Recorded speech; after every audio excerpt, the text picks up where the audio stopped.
topic, we will do the next applications of the Gauss theorem. And if you face any of the difficulty in my previous video, then please let me know on my email ID, that is eliteclasses@gmail.com, eliteclasses@gmail.com. And before starting, I'm requesting you to please subscribe my channel and like my videos and share my videos to everyone during this quarantine time, so that you will be getting maximum benefit from our video. And our video is on the basis of the step-to-step derivation as well as the conceptual based video. So let's start with the today's topic. It's the application number 3 of the Gauss theorem. Now listen. Third application of the Gauss theorem is what? We have to find the electric field density due to the too thin infinite charge plane sheet. Yesterday we did about the single plane sheet, okay, in our previous video. So now we have to do the electric field density due to the too thin infinite plane sheet. So I'm making a next topic, electric field intensity due to too thin infinite plane sheet. दो thin हमने infinite plane sheet लेनी है, ठीक है, और उसके basis पे हमने क्या करना है, अपने इलेक्ट्रिक फील्ड डेंसिटी को निकालना है. तो let us take an example. Suppose these two are the plane thin sheet. Okay, मैं यहाँ डायग्राम बना रही हूँ. पहले ये दो थिन शीट है हमारे पास. First sheet is this and other one is this. You can draw it in a proper with the help of a pencil and scale. ठीक है, ये दो थिन शीट है और इसके ऊपर क्या है, कंटिन्यूअस पॉजिटिव चार्ज है हमारे पास इन दो थिन शीट के ऊपर. Okay, these are of similar sizes. Don't draw it one thin and one thick. I'm just drawing it of the same size. ठीक है. अब ये दो थिन शीट है हमारे पास, दोनों के ऊपर कैसा चार्ज है, पॉजिटिव चार्ज, और दोनों को हमने ऐसे रखा, दोनों में पॉजिटिव चार्ज है. अब इस पॉजिटिव चार्जेस की वजह से हमें क्या देखना है, पहले इलेक्ट्रिक फील्ड की डायरेक्शन देखनी है. आप देखिए, अब हम इलेक्ट्रिक फील्ड की डायरेक्शन कैसे देखेंगे. ये दोनों शीट्स हैं, दोनों के ऊपर पॉजिटिव चार्जेस हैं. सबसे पहले हम पॉजिटिव चार्ज किसकी वजह से देखेंगे, इस शीट की वजह से, फर्स्ट शीट की वजह से. फर्स्ट शीट की वजह से इलेक्ट्रिक फील्ड क्या हो जाएगा, E1. तो हमने देखा ये शीट यहाँ रखी है, पॉजिटिव चार्ज है, इलेक्ट्रिक फील्ड की डायरेक्शन कहाँ है, पॉजिटिव चार्ज की वजह से आउटवर्ड डायरेक्शन में होगी, तो लेट इट बी E1. ये E1 डायरेक्शन होगी. ठीक है, हमारे पास तीन रीजन हो गए यहाँ पे. One region, it is the second region and it is the third region. Three regions are there. तो फर्स्ट रीजन में जो इलेक्ट्रिक फील्ड की डायरेक्शन है वो इस डायरेक्शन में आएगी. अब सेकंड की वजह से, जो सेकंड शीट है इसकी वजह से जो डायरेक्शन इलेक्ट्रिक फील्ड की वो भी किस तरह आएगी, पॉजिटिव डायरेक्शन. पहले तो हम सिर्फ फर्स्ट रीजन के बारे में बात कर रहे हैं. तो पॉजिटिव की वजह से तो इलेक्ट्रिक फील्ड की डायरेक्शन कैसे आएगी, in the same direction of E1. तो ये हो गया आपके पास फर्स्ट रीजन में E1 and E2. Now consider around the third region. ठीक है, अब इस फर्स्ट शीट की वजह से इलेक्ट्रिक फील्ड की जो डायरेक्शन है वो कहाँ जाएगी, टुवर्ड्स राइट हैंड साइड. ठीक है, ये हम दिखाए थे टुवर्ड्स राइट हैंड साइड. ये हो गया आपका E1 वेक्टर, और इधर भी क्या होगी, towards right hand side E1 vector. ठीक है, अगर हम इसकी वजह से बोलते हैं, सेकंड शीट की वजह से, ठीक है, तो इसमें क्या है, पॉजिटिव चार्ज है. इस पॉजिटिव चार्ज की वजह से क्या हुई, इलेक्ट्रिक फील्ड की डायरेक्शन पॉजिटिव चार्जेस हैं, तो क्या लाई करेगी, इस डायरेक्शन में लाई करेगी आपकी पॉजिटिव की डायरेक्शन. ठीक है, तो ये होगी आपकी E2 vector. E2 and E vector in the third region is the same. Now due to this paper, to second sheet, electric field जो है सेकंड फील्ड वो किस तरफ लगेगी, पॉजिटिव चार्ज की वजह से इस डायरेक्शन में रहेगी सेकंड के केस में. ठीक है, तो अगर ये इधर है तो इलेक्ट्रिक फील्ड E2 कहाँ लाई करेगा, इधर लाई करेगा. E1 and E2 in this direction, E1 in that direction, E2 in this direction. ठीक है, तो अब इसमें साइन कन्वेंशन अगर देखें हम, लेफ्ट हैंड साइड में आपको पता है कि अगर हम कोऑर्डिनेट्स की बात करते हैं then it is negative, and right hand side में अगर कोऑर्डिनेट्स की बात करते हैं देन इट इज पॉजिटिव. तो हम क्या करेंगे, इस तरफ तो ये दोनों चीज क्या हो जाएगी, नेगेटिव. ठीक है, इस तरफ दोनों चीज कैसी हो जाएंगी, पॉजिटिव. और इस तरफ E1 राइट डायरेक्शन में जा रहा है तो E1 पॉजिटिव, और E2 लेफ्ट में आ रहा है तो E2 कैसा हो जाएगा, नेगेटिव. ठीक है, हमने 3 रीजन डिवाइड कर दिया, तीनों रीजन में हमने इलेक्ट्रिक फील्ड की डायरेक्शन शो कर दी।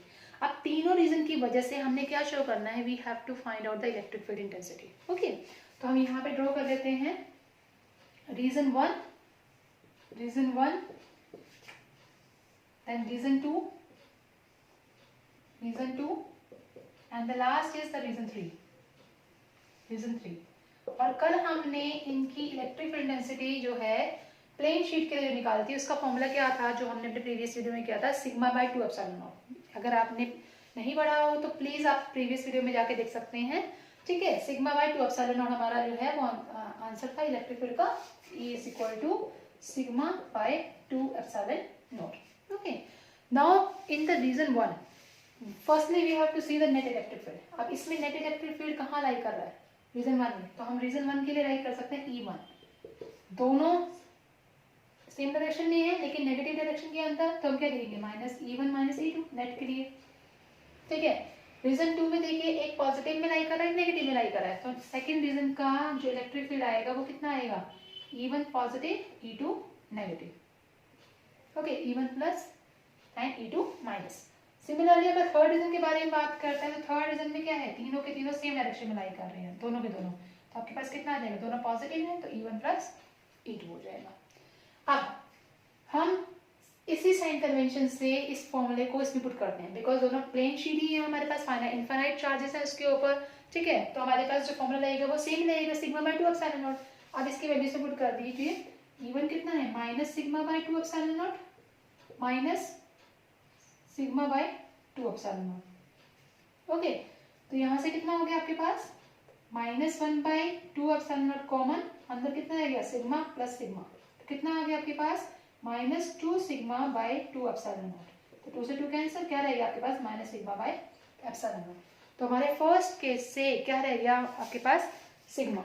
लेकिन अगर मैं दोनों का बात करूं कि किसी सरफेस में अगर आपके पास सरफेस चार्ज डेंसिटी है तो उसमें क्या है आपके पास, अगर हम डिफरेंट शीट ले रहे हैं तो इसका हमने सरफेस चार्ज डेंसिटी मान दिया 1 सिग्मा 1, इसका कितना मान लिया सिग्मा 2। तो उस केस में हम क्या करेंगे, उस केस में हम E1 की वैल्यू सिग्मा 1 करेंगे, E2 की वैल्यू सिग्मा 2। ठीक है, तो यहाँ से कितना हो जाएगा सिग्मा 1 प्लस सिग्मा 2 हो जाएगा। तो फिर हम ये इसको सॉल्व करने की जरूरत नहीं है उस केस में। आई होप आपको यहाँ तक क्लियर हो गया। ठीक है, सिमिलरली अगर हम E2 के बारे में बात करते हैं तो हमारे पास कितना आएगा sigma 1 by 2 epsilon naught first sheet की वजह से, minus sigma 2 by 2 epsilon naught second sheet की वजह से। तो यहाँ से 1 बाय 2 एप्सिलॉन नॉट कॉमन निकालिए, सिग्मा 1 माइनस सिग्मा 2 आपके पास क्या आ जाएगा E2 आ जाएगा। ओके, सिमिलरली अगर हम बात करते हैं थर्ड रीजन की तो हमारे पास यहाँ क्या आएगा sigma by 2 epsilon naught plus sigma 1 sigma 2 by 2 epsilon naught. पता चला ना हमने सिग्मा 1 और सिग्मा 2 किया। अगर हमारे पास सेम सरफेस चार्ज डेंसिटी होती तो हम क्या लेते सिग्मा लेते। अगर अब हमारे पास क्या है डिफरेंट सरफेस चार्ज डेंसिटी है तो हम क्या लेंगे, एक को सिग्मा 1 मानेंगे एक को सिग्मा 2 मानेंगे और उसके थ्रू हम क्या करेंगे उसको कैलकुलेट करेंगे। तो यहाँ से कितना आ जाएगा आपके पास 1 by 2 epsilon naught sigma 1 plus sigma 2। यहाँ तक आई होप आपको क्लियर होगा। उसके बाद हमने क्या करना है, कुछ स्पेशल केसेस करने हैं। ठीक है, अब स्पेशल केसेस में हमारे पास क्या आता है, फर्स्ट स्पेशल केस है आपका अगर सिग्मा 1 सिग्मा 2 और सिग्मा के इक्वल हो जाए। स्पेशल केस फर्स्ट क्या है sigma 1 is equal to sigma 2 is equal to sigma. देखा मैंने आपको जो पहले बताया था वो मैंने आपको स्पेशल केस के अकॉर्डिंग ही बताया था कि अगर सिग्मा होता तो हम उसके अकॉर्डिंग रहते। देखिए अब हमने तीनों रीजन का केस करना है तो मैं अब इसको इरेज कर देती हूँ यहाँ से फिगर को। अब तीनों केसेस के केस में हम कैसे लेंगे देखिए, फर्स्ट रीजन में हमने क्या लिया था, यहाँ पर रीजन 1 है, ये रीजन 2 है, ये रीजन 3 है।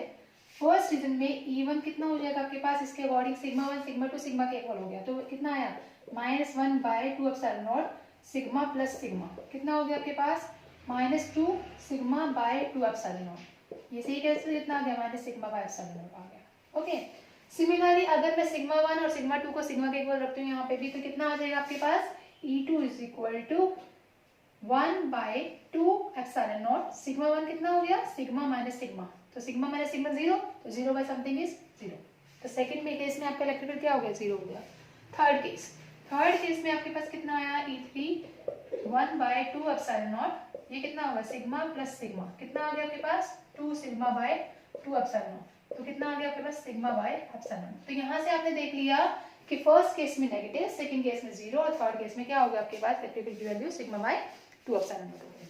अब नेक्स्ट जो केस लेते हैं हमारा वो नेक्स्ट केस क्या है आपका, that is second special case है इसका। सो स्पेशल केस क्या हो, if sigma 1 is equal to sigma and sigma 2 is equal to minus sigma, तो हमारे पास क्या केस आएगा, E1 is equal to -1 by 2 epsilon naught, sigma 1 की जगह सिग्मा, सिग्मा 2 की जगह माइनस सिग्मा, तो कितना होगा सिग्मा माइनस सिग्मा इज 0, तो E1 कितना हो गया आपके पास 0।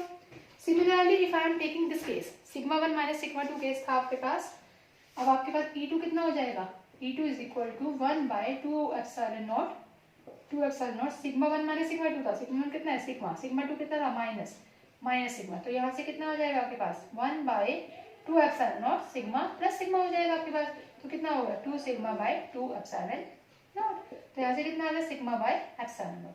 ठीक है, अब थर्ड केस देखिए आपके पास, थर्ड केस क्या बताते हैं, थर्ड केस में 1 by 2 epsilon naught sigma 1 sigma, sigma 2 आपके पास कितना हो गया माइनस सिग्मा, तो यहाँ केस में भी क्या होगा sigma minus sigma is 0, 0 by something is 0, तो आपके पास जो थर्ड इलेक्ट्रिक फील्ड इंटेंसिटी की वैल्यू आई है वो भी क्या आई है, दैट इज द 0। ओके, तो यहाँ से हमने क्या निकाल दी, इलेक्ट्रिक फील्ड इंटेंसिटी की वैल्यू निकाल दी, किस चीज के लिए, टू इनफाइनाइट थिन शीट्स के लिए, ठीक है, प्लेन शीट के लिए। तो अब हम जो नेक्स्ट एप्लीकेशन करते हैं हमारी फोर्थ एप्लीकेशन, वो एप्लीकेशन क्या है, हमने क्या करना है, स्फीयर के चार्जेस के देखने हैं। ठीक है, तो electric field due to uniformly charge hollow sphere, electric field intensity due to, next जो टॉपिक आता है वो क्या है आपके पास, आपको निकालना है electric field intensity due to uniformly charge,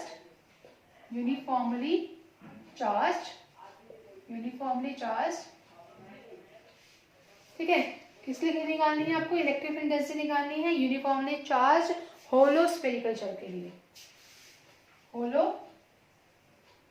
spherical shell, ठीक है, एक होलो स्फेरिकल शेल है, उसके लिए आपको क्या निकालनी है, इलेक्ट्रिक फील्ड इंटेंसिटी की वैल्यू निकालनी है। सपोज करिए मैंने इसको क्या कर दिया, सपोज एक ये शेल बन गई, ठीक है, आप सिर्फ आगे वाला पार्ट देखिए, पीछे वाला नहीं, ये एक शेल है, ये होलो है, अंदर से बिल्कुल खाली है। ठीक है, अब उस होलो की वजह से आपको क्या निकालना है, उसकी इलेक्ट्रिक फील्ड इंटेंसिटी निकालनी है। तो इसका हम 3 केसेस करेंगे। सबसे पहले अगर सपोज करो आपको इलेक्ट्रिक फील्ड इंटेंसिटी निकालनी है किसी पॉइंट की जो कि कहाँ रखा है, उस होलो सरफेस के बाहर है। ठीक है, सेकेंड केस आप निकालेंगे इलेक्ट्रिक फील्ड इंटेंसिटी जो उस होलो स्पेस के ऊपर है, ठीक है, उस पॉइंट पर, और थर्ड केस निकालेंगे जब वो उसके अंदर लाई करेगा। ठीक है, 3 केसेस आपने लाई करने हैं। तो सबसे पहले हमने क्या करा, एक होलो स्फीयर लिया, फर्स्ट केस हम करेंगे, एक होलो स्फीयर है, चार्जेस कहाँ लाई कर रहे हैं, उसके सरफेस पे लाई कर रहे हैं, charges are lying on its surface. ठीक है, अब आपको सबसे पहली चीज पता है कि अगर आपके पास कोई भी सरफेस है तो आपको उसका क्या करना पड़ेगा, एक गॉसियन सरफेस ड्रॉ करना पड़ेगा। तो एक स्फीयर है तो स्फीयर का गॉसियन सरफेस क्या रहेगा, स्फीयर रहेगा। और हमने क्या कंसिडर किया कि सपोज करो पॉइंट जो है P जो है वो हम आउटसाइड लाई कर रहा है, जिसके ऊपर हमने क्या निकालनी है, इलेक्ट्रिक फील्ड इंटेंसिटी निकालनी है। तो हम केस 1 करेंगे पहले। केस 1 में क्या बता रखा है, electric field intensity point lies outside the shell, shell के कहाँ है, बाहर है आपका पॉइंट। ठीक है, अब यहाँ से आपने क्या करा, एक गॉसियन सरफेस को ड्रॉ कर लिया, ये गॉसियन सरफेस हो गया, स्फीयर की वजह से गॉसियन सरफेस पे कैसा आएगा, एक स्फीयर आएगा। ठीक है, और यहाँ पर आपने क्या करा, उस गॉसियन सरफेस का एक छोटा पार्ट कंसिडर कर लिया, सरफेस एरिया। ठीक है, हमने ये पार्ट कंसिडर कर लिया, let it be ds, yes है। अब इस पॉजिटिव की वजह से इलेक्ट्रिक फील्ड की डायरेक्शन कहाँ लाई करेगी, आउटवर्ड डायरेक्शन में। आपको बताया था इलेक्ट्रिक फील्ड जो है पॉजिटिव चार्ज की वजह से कैसा होता है, आउटवर्ड डायरेक्शन। तो ये इलेक्ट्रिक फील्ड की डायरेक्शन कहाँ होगी, आउटवर्ड डायरेक्शन में। ठीक है, अब ये स्फीयर है, ठीक है, स्फीयर का जो नॉर्मल वेक्टर होगा वो भी कहाँ होगा, इसके परपेंडिकुलर होगा, आउटवर्ड डायरेक्शन में। इट मींस जो नॉर्मल वेक्टर है वो भी कहाँ लाई करेगा, इस n कैप आउटवर्ड डायरेक्शन में। ठीक है, तो यहाँ से हम समझ लिया कि थीटा जो है वो कितना हो गया आपके पास 0 डिग्री, क्योंकि point lies outside the shell. तो आउटसाइड शेल में अब हमने क्या करना है, इसको डेरिवेशन को सॉल्व करना है। आप इसकी डेरिवेशन को कैसे सॉल्व करेंगे, यहाँ से देखिए, सबसे पहले आपका जो ये सर्कल था, ठीक है, उसका रेडियस हमने ले लिया था 30 डिग्री r, और गॉसियन सरफेस से जो पॉइंट था जिसके ऊपर हमने इलेक्ट्रिक फील्ड एनर्जी निकालना है, let it be capital R.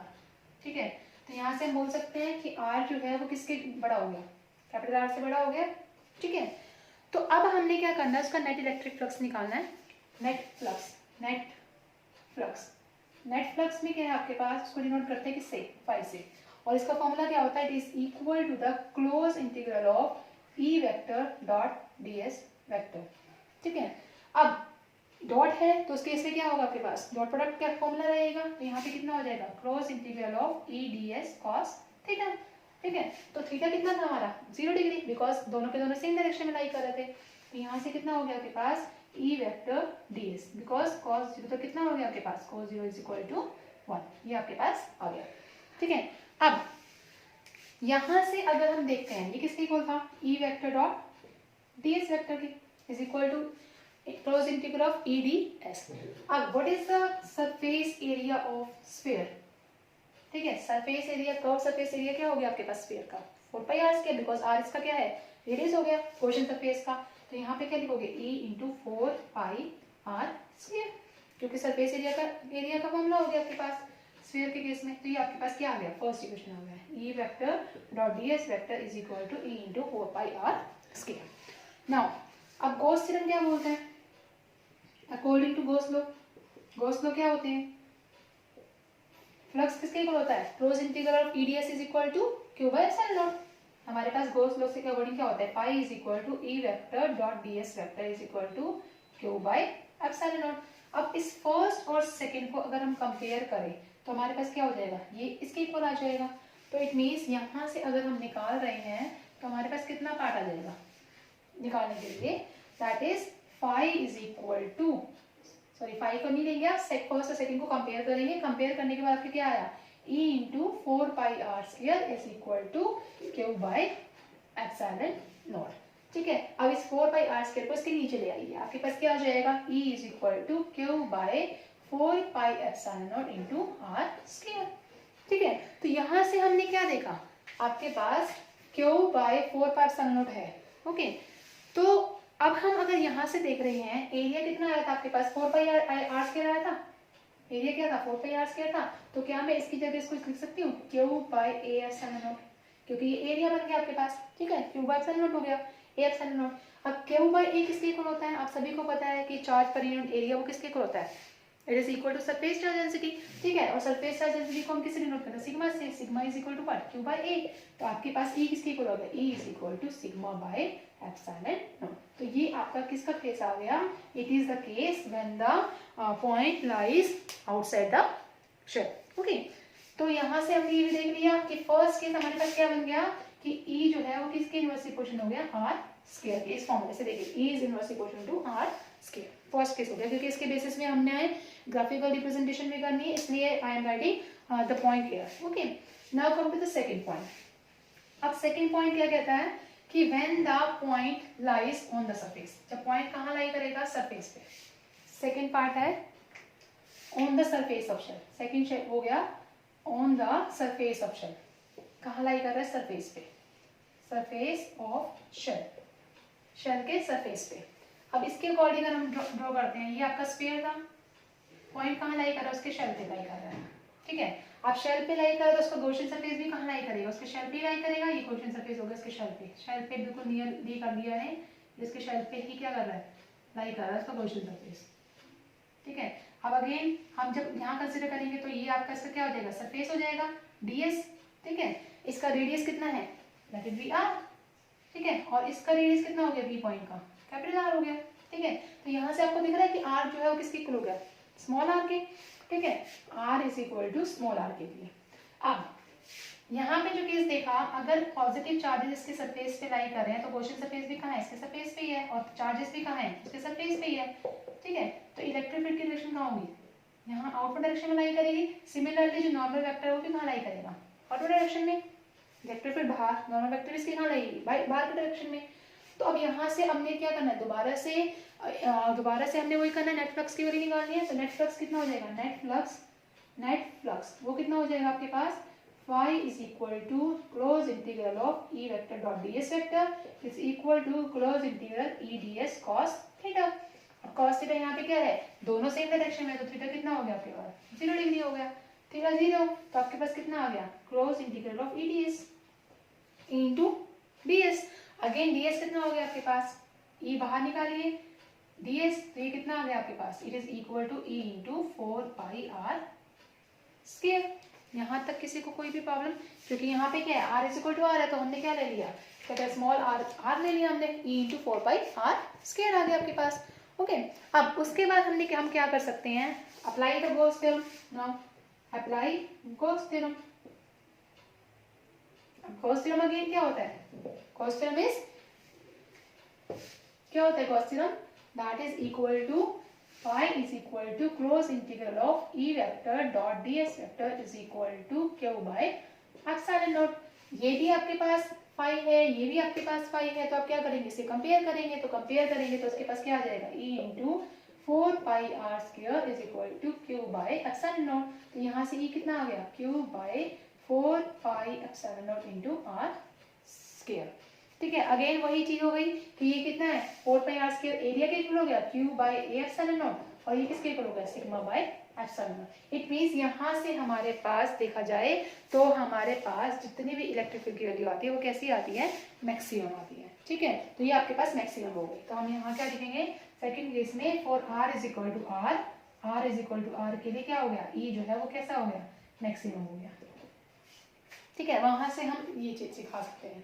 अब थर्ड केस आता है कि when the point lies inside the shell, जब पॉइंट कहाँ लाई करेगा, इनसाइड द शेल। देखिए थर्ड केस है आपके पास, point lies inside the shell, shell के अंदर लाई कर रहा है अगर पॉइंट। ठीक है, अब ये आपका पास क्या है, ये शेल है। ठीक है, पॉजिटिव चार्ज इस शेल के ऊपर है। अब पॉजिटिव चार्ज अगर इस शेल के ऊपर है तो आप क्या स्पेसिफाई कर सकते हो कि अंदर, तो अगर अंदर कोई पॉइंट P है, ठीक है, इसका मतलब गॉसियन सरफेस का क्या होगा, स्फेरिकल हो गया, स्फीयर है तो, लेकिन चार्जेस तो अंदर लाइन नहीं कर रहे हैं। जब चार्जेस अंदर लाइन नहीं कर रहे हैं तो हमने मान लो सपोज करो इसका एरिया ले लिया ds, ये रेडियस हो गया इसका क्या कैपिटल R, और ये रेडियस इसका हो गया स्मॉल r। ठीक है, अब पॉजिटिव चार्जेस की वजह से इलेक्ट्रिक फील्ड लगती है। जब यहाँ पर चार्जेस ही लाई नहीं करेंगे सरफेस पे तो इलेक्ट्रिक फील्ड क्या होगी आपकी जीरो। अगर चार्जेस ही जीरो है तो इलेक्ट्रिक फील्ड भी क्या हो जाएगी आपकी जीरो। इट मींस इसने क्या बना दिया, एक शील्ड बना दिया इसके अक्रॉस, और इस शील्डिंग को हम क्या बोलते हैं, इलेक्ट्रोस्टैटिक शील्डिंग बोलते हैं, या फिर हम क्या बोल सकते हैं, फैराडेज केज भी बोल सकते हैं इसको। ठीक है, क्या बोलेंगे इसको, either we can say electrostatic shielding, electrostatic shielding, or we can say it is known as Faraday's cage, Faraday's cage। ठीक है, ये दो चीज हम उसको बोल सकते हैं। अब यहाँ पे लाई कर सकता है कि it is known as the electrostatic shielding और it is known as the Faraday's cage। अब उसके बाद हमने क्या करना है, दोबारा से अब अगर हम देखें इसी के according, E into 4 pi R square था आपके पास, R square is equal to Q by epsilon naught. ठीक है, अगर चार्ज ही आपका इनसाइड द शेल क्या है, जीरो है, अगर चार्ज ही नहीं है तो इलेक्ट्रिक फील्ड भी क्या होगी, zero by something is zero, electric field भी क्या हो जाएगी, जीरो इस केस में। ठीक है, तो यहाँ से हमने क्या देखा कि अगर इनसाइड द शेल किसी कोई भी पॉइंट लाई करता है तो इलेक्ट्रिक फील्ड जो है वो क्या हो जाएगी, उस केस में जीरो हो जाएगी। और साथ में आप इलेक्ट्रोस्टैटिक शील्डिंग की डेफिनेशन भी लिख सकते हैं, वो क्या होती है, it is the process of, you can write it down, it is the process of, it is the process of isolating a certain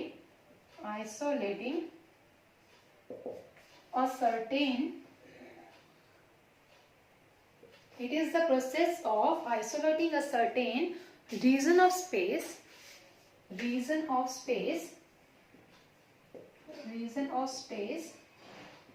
from